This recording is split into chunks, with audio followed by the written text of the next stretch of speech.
në atë kohë nuk ishte telefon mobil.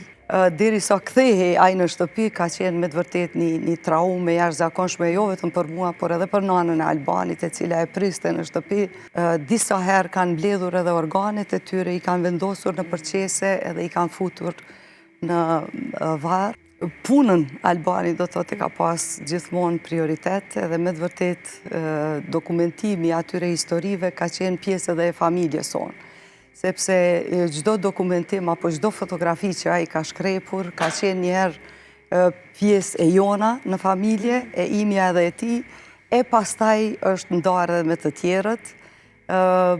Jam jashtëzakonisht falemnderuese që kam qenë pjesë e asaj periudhe kur Albani ka qenë jashtëzakonisht i lumtur që ka arritur t'i bëj ato fotografi, por në njëjtën anë ka qenë shumë e vështirë për te, sepse ajo i ka lënë jashtëzakonisht shumë shenja të cilat me të vërtet i ka përjetuar jo në mënyrë të lehtë as pak.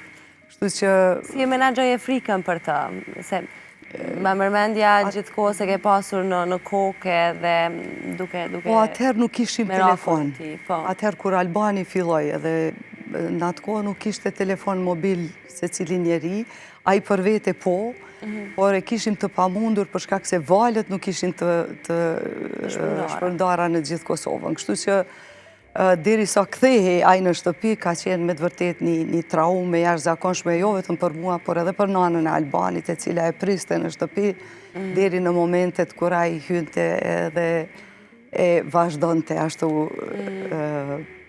A kishte në periudhë më të gjatë që nuk u dëgjuat apo nuk u pat fare?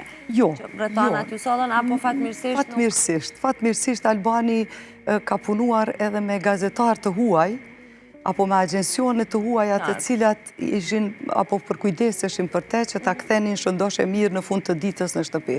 Por çfarë tregonte nga ajo periudhë është se duke mos pas njerëz të mjaftueshëm për t'i varrosur ato viktimat të cilat ata takonin apo shkrepnin fotografi mbi to, ai së bashku me ata njerëz aty disa herë kanë mbledhur edhe organet e tyre, i kanë vendosur në përqese edhe i kanë futur në varr për shkak se nuk ka pas kusht tjetër t'i varros.